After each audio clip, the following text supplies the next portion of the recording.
Mise en place de la commission chargée de la libération des emprises publiques dans les sites devant accueillir les nouvelles infrastructures ferroviaires.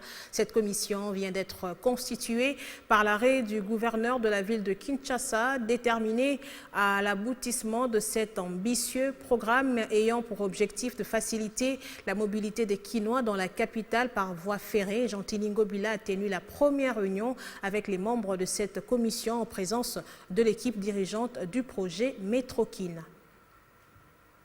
Grâce au dynamisme du gouverneur de la ville de Kinshasa, Jean-Tini Ngobila Mbaka, le projet de modernisation de transport ferroviaire urbain de Kinshasa avance tant bien que mal vers sa matérialisation. C'est dans ce contexte qui s'est tenu aujourd'hui à l'hôtel de ville de Kinshasa une réunion entre le représentant de l'autorité urbaine et la délégation de la société Métrokin SA, conduit par son directeur général, Eric Onepunga. Ces échanges ont tourné autour de la libération des emprises du site où va s'exécuter la première phase du projet, long de 25 km, qui s'étend de la gare centrale à l'aéroport d'Ondjeli.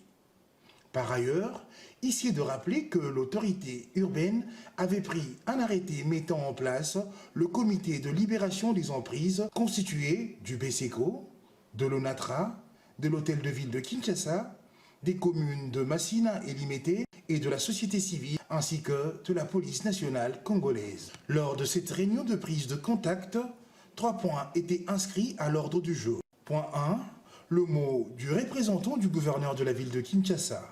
Point 2, la présentation du guide schématique du tracé qui avait pour but de faciliter aux participants la connaissance du site du projet.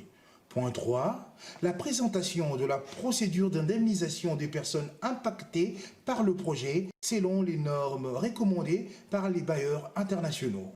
Le recensement, les négociations, la signature de certificats de compensation, les indemnisations, la libération des emprises et suivi de la réinstallation, la démolition, ainsi que le début des travaux. Cette réunion s'est soldée par une note satisfaisante de toutes les parties.